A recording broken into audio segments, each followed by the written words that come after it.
ఈ హోటల్లో నిర్వహిస్తున్నటువంటి మీడియా సమావేశానికి విచ్చేసినటువంటి మీడియా ప్రతినిధులకు అందరికీ పేరు పేరున తెలంగాణ రాజ్యాధికార పార్టీ తరఫున నమస్కారం, శుభాకాంక్షలు తెలియజేస్తా ఉన్నాం. మొట్టమొదటిసారిగా పార్టీ ఆవిర్భవించిన తర్వాత మొట్టమొదటిసారిగా మీడియా ముందు మొదటి ప్రెస్ మీట్ ఇదే. సో ఇది అత్యంత కీలకమైనటువంటి ప్రెస్ మీటు. అది వరంగల్ మహానగరంలో ఈ ప్రెస్ మీట్ నిర్వహించుకుంటా ఉన్నాం. ఈ వరంగల్ మహానగరం నుంచే గతంలో చేసినటువంటి పోరాటాలు ఏవైతే ఉన్నాయో వాటన్నిటికీ కొనసాగింపుగా మరికొన్ని అంశాలను మీ ముందుకు తీసుకురావాలని అనుకున్నాం. కొద్దిసేపటి క్రితమే దాదాపు 1:40 నిమిషాల పాటు రాష్ట్ర కార్యవర్గ సమావేశం ఇదే వేదిక మీద జరిగింది. రాష్ట్ర కార్యవర్గ సమావేశంలో మేమందరం కూడా రాష్ట్ర పార్టీ అధ్యక్షుడిగా నేను, అలాగే వర్కింగ్ ప్రెసిడెంట్లు అయినటువంటి రజనీ యాదవ్ గారు, అలాగే హరిశంకర్ గౌడ్ గారు, అలాగే జనరల్ సెక్రటరీగా ఉన్నటువంటి పొట్టి జానయ్య యాదవ్ గారు, సూర్యారావు గారు, ఆ తర్వాత అశోక్ ముదిరాజ్ గారు, అలాగే మన మదన్ మోహనాచారి గారు, అలాగే జ్యోతి పండల్ గారు, ఇట్లా ఇంకా మిగతా మిత్రులందరూ కూడా పాల్గొన్నారు. అలాగే సెక్రటరీస్ కూడా ప్రసన్న గారు, ఆ తర్వాత భావన గారు, మన కలివేంల మధు గారు, కొక్కలకొండ మనోజ్ గారు, అఖిల్ పాషా గారు, ప్రవీణ్ గారు, శివవీర్ రెడ్డి గారు, రమేష్ గారు, ఇట్లా రాష్ట్ర కార్యవర్గం అంతా ఇక్కడ సమావేశమై పలు కీలకమైనటువంటి అంశాలను ఇక్కడ చర్చించినాం. ఇటీవల కాలంలో కాంగ్రెస్ పార్టీ అధికారంలోకి వచ్చి 2 సంవత్సరాలు గడిచిన తర్వాత కామారెడ్డి డిక్లరేషన్ను జీరో ఇంప్లిమెంటేషన్ డిక్లరేషన్గా మార్చేసి ఏ వర్గాల ప్రజలకు ఇచ్చినటువంటి హామీలు అయితే ఉన్నాయో వాటిని తుంగలో దొక్కినటువంటి సందర్భంలో దానిపైన సీరియస్గా డిస్కషన్ జరిగింది. అలాగే తెలంగాణ అనే పదాన్నే ఇష్టపడినటువంటి బీఆర్ఎస్ పార్టీ ఆ పదాన్ని వదిలేసి తెలంగాణ అస్తిత్వానికి దూరమైన సందర్భంలో ఆ అస్తిత్వాన్ని మా భుజాల మీదకి ఎత్తుకోవడానికి ఎలాంటి కార్యాచరణ తీసుకోవాలనే దానిపైన సుదీర్ఘమైన డిస్కషన్ జరిగింది. అలాగే రేపటి తెలంగాణ రాష్ట్రంలో బీసీల భవిష్యత్ ఎలా ఉండాలి, ఎస్సీ ఎస్టీల భవిష్యత్ ఎలా ఉండాలి, మైనారిటీల భవిష్యత్ ఎలా ఉండాలి, అగ్రవర్ణ పేదలకు ఈ పార్టీ ఎలాంటి భరోసా ఇవ్వబోతుంది, అన్ని అంశాల గురించి కూడా సుదీర్ఘంగా చర్చించినాం. ఇది మేమందరం కూడా రాష్ట్ర కార్యవర్గం అంతా కూడా ముక్తకంఠంతో చెప్పినటువంటిది అదేంటంటే ఇది వరంగల్ డిక్లరేషన్. కామారెడ్డి డిక్లరేషన్ ఏదైతే కాంగ్రెస్ పార్టీ చెప్పిందో వరంగల్ డిక్లరేషన్ మేము కూడా 10 అంశాలను కామన్ మినిమంగా, అంటే మేము మా ఎజెండాలో భాగంగా కామన్ మినిమంగా ఈ అంశాలను అమలు చేయాలని ఇవాళ రాష్ట్ర కార్యవర్గం నిర్ణయం తీసుకుంది. దాంట్లో ప్రధానమైనటువంటి అంశం ప్రొఫెసర్ జయశంకర్ సార్ను తెలంగాణ జాతిపితగా గుర్తించడం కోసం రాష్ట్ర కార్యవర్గం నిర్ణయం చేసింది. మొదటి పాయింట్, గతంలో ఆయన జీవితమంతా ఈ తెలంగాణ కోసం పోరాడి ఈ తెలంగాణ కోసమే బ్రతికి ఈ తెలంగాణ కోసమే అమరుడైనటువంటి జయశంకర్ సార్కు తెలంగాణ రాజ్యాధికార పార్టీ అత్యంత గౌరవంగా ఈ పార్టీ శిరస్సున పెట్టుకుంటూ ఈ తెలంగాణ రాష్ట్రానికి జాతిపితగా ప్రొఫెసర్ జయశంకర్ సార్ ఉండాలని ఇప్పుడున్న ప్రభుత్వాలను డిమాండ్ చేస్తూ వాళ్ళు అమలు చేయకపోతే రేపు తెలంగాణ రాజ్యాధికార పార్టీ మొట్టమొదటి అధికారంలోకి వచ్చిన తర్వాత మొట్టమొదటిగా అమలు చేసేటువంటి అంశం ప్రొఫెసర్ జయశంకర్ను జాతిపితగా తెలంగాణ జాతిపితగా గుర్తించడం. ఇక అలాగే రెండో అంశం కొండా లక్ష్మణ్ బాపూజీకి భారతరత్న ఇచ్చి గౌరవించుకోవాల్సినటువంటి అవసరాన్ని రాష్ట్ర కార్యవర్గం గుర్తించింది. ఆ దిశగా మా వంతు పోరాటం కానీ ఈ ప్రభుత్వాలు విఫలమైనప్పుడు మా ప్రభుత్వాలు దాన్ని ఇంప్లిమెంట్ చేయడం కోసం ముందుకు పోతాం. అలాగే మొట్టమొదటిసారిగా చాలామంది ప్రజలకు మా వర్గాల నుంచి, మా బీసీల నుంచి ఒక రాజకీయ పార్టీ ఆవిర్భవించింది. ఆ పార్టీ మా వర్గాలకు ఎలాంటి మంచి చేయబోతుందనేటువంటి ఆలోచనతో ప్రజలంతా ఉన్నారు. ఈ సందర్భంగా మొట్టమొదటిసారిగా వరంగల్ డిక్లరేషన్ సందర్భంగా చెప్తా ఉన్నాం. 10 పాయింట్లో 3వ పాయింట్ బీసీలకు ప్రతి ఏడాది 1,00,000 కోట్ల బడ్జెట్ పెట్టాలనేది మా డిమాండు. వీళ్ళు పెట్టకపోతే మేము కామన్ మినిమం ప్రోగ్రాంలో పెట్టుకున్నాం. మేము రేపు పొద్దున అధికారంలోకి వచ్చిన తర్వాత ప్రతి ఏడాది బీసీలకు 1,00,000 కోట్ల రూపాయల బడ్జెట్ పెట్టేటువంటి అంశాన్ని మొదటి అసెంబ్లీ సమావేశం నుంచే చూపిస్తాం.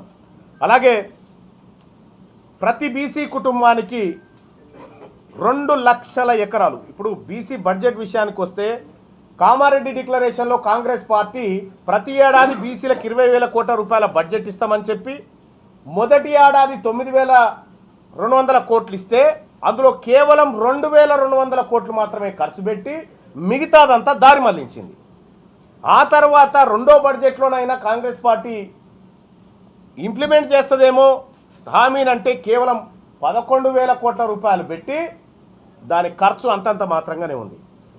ఇలా బీసీలను హామీల పేరుతో మురిపించి అమలు పేరుతో ఏడిపించినటువంటి కామారెడ్డి డిక్లరేషన్, అలాగే కాంగ్రెస్ పార్టీ చేసినటువంటి మోసాన్ని పూడుస్తూ ఈ బీసీ వర్గాలకు తెలంగాణ రాష్ట్రంలో మెజారిటీ ప్రజలుగా ఉన్నటువంటి బీసీలకు ప్రతి ఏడాది 1,00,000 కోట్ల రూపాయలను బడ్జెట్లో కేటాయించే విధంగా మేమందరం తీర్మానం చేయడం జరిగింది. అలాగే తెలంగాణ రాష్ట్రంలో భూమి లేనటువంటి బీసీ కుటుంబాలు చాలా ఉన్నాయి. మా లెక్కల ప్రకారం 18 లక్షల పైచిలుకు కుటుంబాలకు భూమి లేదనేది మాకు తేలినటువంటి అంశం. కాబట్టి ఆ ప్రతి కుటుంబానికి 2 ఎకరాల చొప్పున భూ పంపిణీ చేయడానికి మేము మా పార్టీ తరఫున నిర్ణయించుకోవడం జరిగింది. అలాగే మా పార్టీ కేవలం బీసీల సంక్షేమమే కాదు, మా పార్టీ ఆవిర్భావం రోజే క్లియర్గా చెప్పడం జరిగింది, ఎవరెంతో వారికంతా, ఎవరు ఎంతో వారికంతా. మేము ఒకరిది లాక్కోవడానికి రావట్లేదు, మీది మీరు తీసుకుంటే మాది మేము తీసుకోవడానికే వచ్చినాం తప్ప మేము ఎవరికి శత్రువులు కాదనేటువంటి ముచ్చట చెప్పడం జరిగింది. అందులో భాగంగా తెలంగాణ రాజ్యాధికార పార్టీలో ఓసీలకు కూడా సముచిత స్థానం కల్పించినాం మా శివవీర్ రెడ్డి గారు. అలాగే ఎస్సీ ఎస్టీలకు కూడా సముచిత న్యాయం కల్పించినాం, స్థానాలు కల్పించినాం.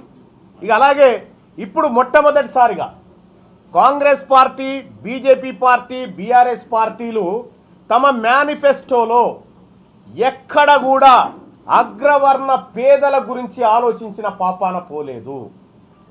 మొట్టమొదటిసారిగా కామారెడ్డి డిక్లరేషన్లో తెలంగాణ రాజ్యాధికార పార్టీ ఈ వరంగల్ డిక్లరేషన్ సందర్భంగా చెప్తున్నటువంటి 6వ పాయింట్, ఇల్లు లేని అగ్రవర్ణ పేదలకు ఇల్లు కట్టించి తాళం చేయి వాళ్ళ చేతిలో పెట్టడానికి మేమంతా నిర్ణయం తీసుకోవడం జరిగింది. అగ్రవర్ణ పేదల్ని ఆ విధంగా ఆదుకుంటాం. అలాగే 7వ పాయింట్గా సచార్ కమిటీ ఏదైతే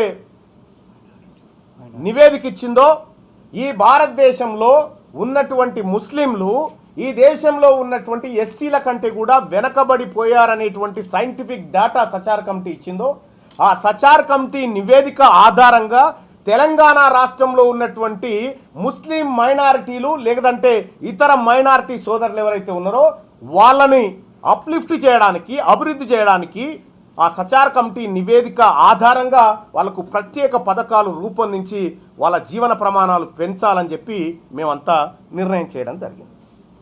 అలాగే 8వ పాయింట్గా విద్యా వైద్య రంగాల్లో జనాభా దామాషా ప్రకారం రిజర్వేషన్లు. బీసీలు 42 ఉన్నారనేటువంటి మాట కాంగ్రెస్ పార్టీ ఏదైతే 42 అన్నారో 42 కాదు, మేము ఎంతుంటే మాకంతా, ఓసీలు ఎంతుంటే వాళ్ళకంతా, ఎస్సీలు ఎంతుంటే వాళ్ళకంతా, ఎస్టీలు ఎంతుంటే వాళ్ళకంతా.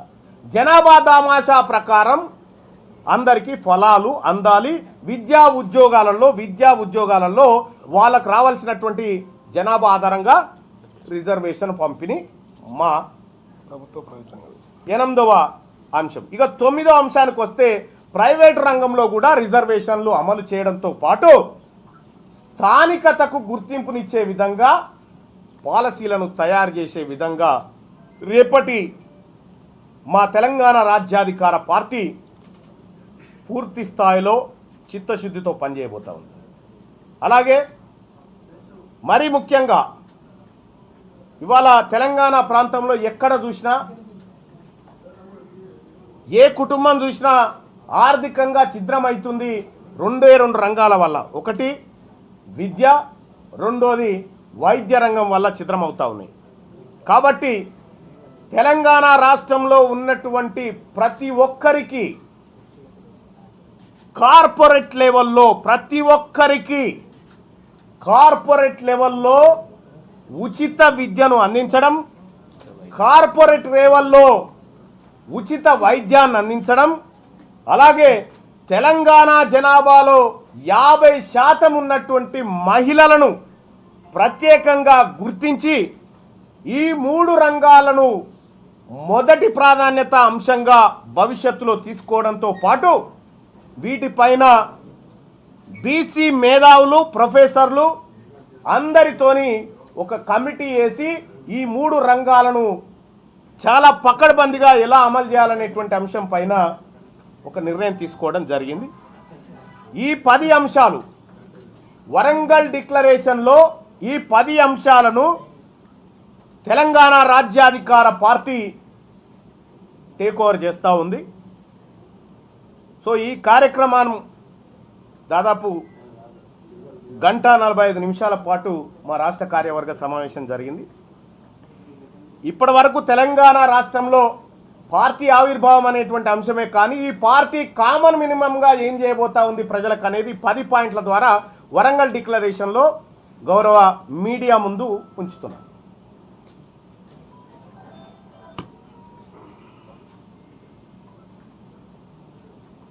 అంతేనమ్మా?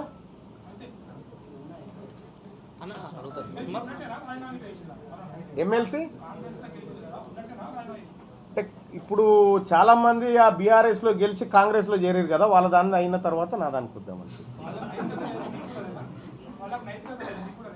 నాకు నైతికత ఉంది కాబట్టి కాంగ్రెస్ పార్టీ నుంచి నేను వెళ్ళి రాలే, కాంగ్రెస్ పార్టీ నుంచి నన్ను వెళ్ళగొట్టి.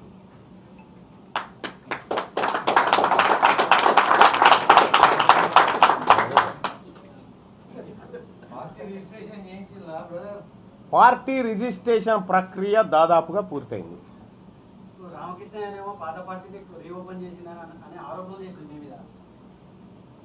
ఆయన ఎవరు? నేను చాలా మందిని కలిసినాం ఈ మధ్యకాలంలో, బీసీ నాయకత్వాన్ని చాలా మందిని కలిసినాం. బహుశా మా వ్యూహంలో భాగంగా మేము అన్ని అడుగులు వేసుకుంటూ వచ్చినాం. సో అట్లాంటిది ఏమన్నా ఉంటే మీరు ఆ కోణంలో పరిశీలించండి దాన్ని. ఒకటి డిక్లరేషన్లో ఉద్యమకారులది ఒకటి పెట్టండి, తెలంగాణ ఉద్యమకారులు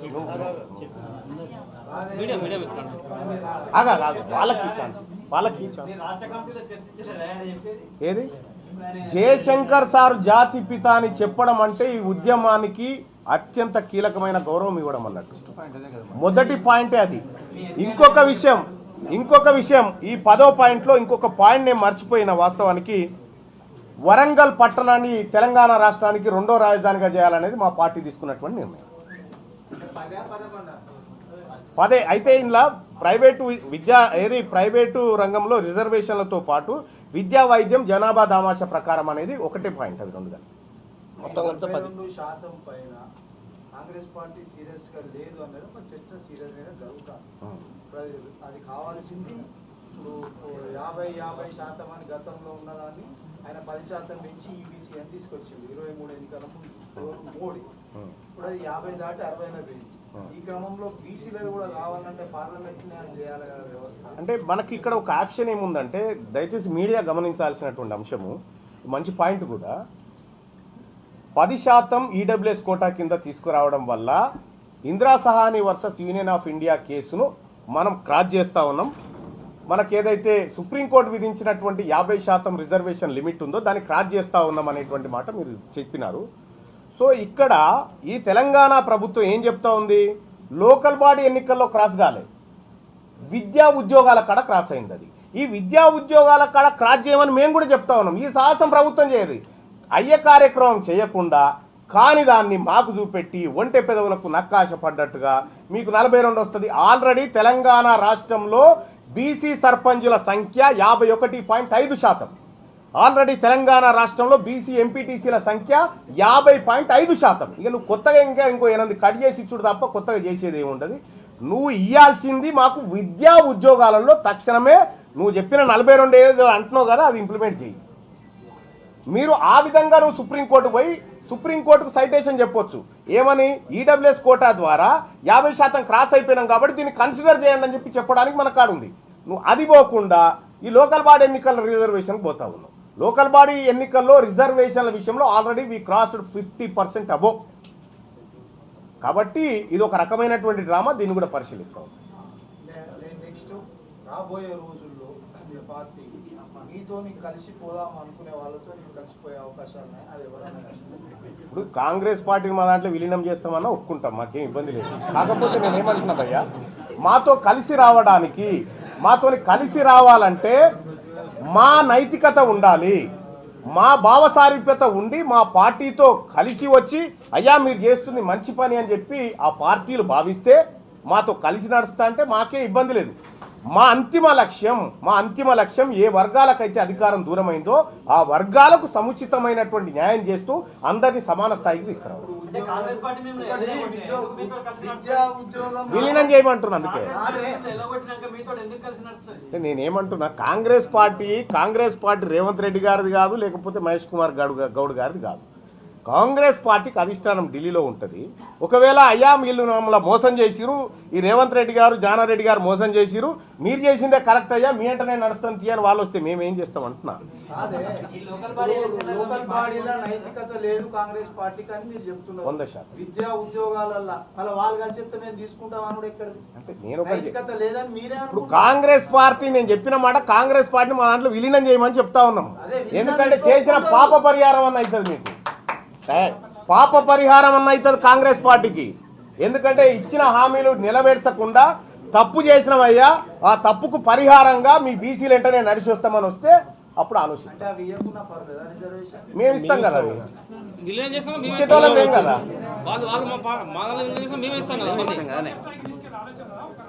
లేదు, తెలంగాణ రాష్ట్రం మీదనే మా ప్రధానమైనటువంటి ఫోకస్. అంటే ఒక విషయం ఏం చెప్తా ఉన్నాము, అది సాధ్యపడేటువంటి అంశం కూడా కాదు, చెప్తా ఉన్నాం. కాకపోతే ఏంటంటే మేము అంతదాకా కూడా ఆలోచిస్తూ ఉన్నాము. ఎందుకంటే కాంగ్రెస్ పార్టీ కామారెడ్డి డిక్లరేషన్లో ఇచ్చిన 26 పాయింట్లలో ఏ ఒక్క పాయింట్ అమలు చేసినట్టు నిరూపించినా నేను అమరవీరుల స్తూపం కాడ క్షమాపణ చెప్తా. ఏ ఒక్క పాయింట్ అన్నా అమలు చేసినట్టుగా ముఖ్యమంత్రి రేవంత్ రెడ్డి గారు నిరూపించగలిగితే అవునా బీసీలకు మంచి చేస్తున్నావా అని చెప్పి మేము పాలాభిషేకం చేస్తాం. బీసీలకు ద్రోహి ఎవరైనా ఉన్నారంటే ఈ తెలంగాణ రాష్ట్రంలో అది రేవంత్ రెడ్డి, కాంగ్రెస్ పార్టీ ఉంది. ఇవాళ బీసీల రిజర్వేషన్లను మోసం చేసి 33 నుంచి 23కు తెచ్చినటువంటి బీఆర్ఎస్ పార్టీ. కాబట్టి ఈ 3 పార్టీలు మాకు శత్రు పార్టీలే.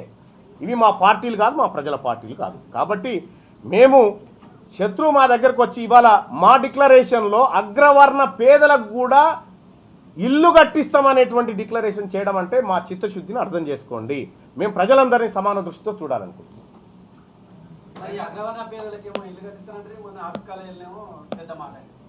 ఏదది అదేందో అనాలే. మీ 10 టీవీయా? 10 టీవీ కేకే గారు, ఇప్పుడు అగ్రవర్ణ పేదల్ని అవును అవును అంటే ఒక్కసారి అది ఒక్కసారి విని మళ్ళీ చెప్పు, నేను వెయిట్ చేస్తా. లే దుమారాలు వద్దు. మీడియాగా మనకు క్లారిటీ ఉండాలి. అక్కడికి వచ్చినటువంటి మీడియా ప్రతినిధులు అందరికీ చెప్పిన, ఇగో ఇక్కడ ఎవడో ఈ కామెంట్ పెట్టిండు, ఇతన్ని అన్నాము అనేటువంటి మాట చాలాసార్లు చెప్పిన. ఇప్పుడు కూడా చెప్తా ఉన్న ఒక మాట, తెలంగాణ రాష్ట్రంలో ఈ బీసీలను అణిచివేయాలని చూసినా, బీసీ అధికారులను ఇబ్బంది పెట్టాలని చూసినా, ఇంకా పెత్తందారి వ్యవస్థలాగా మా మీద పెత్తనం చేయాలని చూసినా ఈ తెలంగాణ రాజ్యాధికార పార్టీ చూస్తూ ఊరుకోదు. బరాబర్ వార్నింగే. రైట్. ఇంకా తెలంగాణ ఉద్యమకారులకు పెన్షన్ సౌకర్యం కూడా మీ ఎజెండాలో పెట్టుకోండి బాగుంది. అంటే ఇది కేవలం 10 పాయింట్స్ని మేము మినిమం కామన్ మినిమంగా తీసుకున్నట్టు. 11కి ఇది పెట్టుకోండి బాగుంటది. 11 కాదు, 111 ఉంటాయి. జర్నలిస్టు మిత్రులు ఎవరైతే సూచన చేసిర్రో ఆ సూచనను మేము పరిశీలిస్తాం. చేస్తామన్నా. లేదన్నా, మేము ఎవరితో కలవడానికి సిద్ధంగా లేదు. ఆమె నూటిగా ఎవరితో లేవు, ఆమెతో మేము ఎందుకు కలుస్తాం? ఆమెతో వాళ్ళతో వాళ్ళ నాయనే కలుస్తలేడు, మేమేటో కలుస్తాము. లేదు, ఆమె దుకాణం అయిపోయింది బాస్. ఆమెకు తెలంగాణలో ఉన్న మాకు బీసీలకి ఏం సంబంధం లేదు కదా, అయిపోయింది కదా, క్లోజ్. థ్యాంక్ యూ భయ్య, అందరికీ నమస్కారం, ధన్యవాదాలు. మీ మీడియా సపోర్ట్ను కూడా మా తెలంగాణ రాజ్యాధికార పార్టీ ఆశిస్తూ ఉంది. మీడియా సంక్షేమం, మీడియాలో పనిచేసేటువంటి జర్నలిస్టుల సంక్షేమాన్ని కూడా మేము కాంక్షిస్తా ఉన్నాం.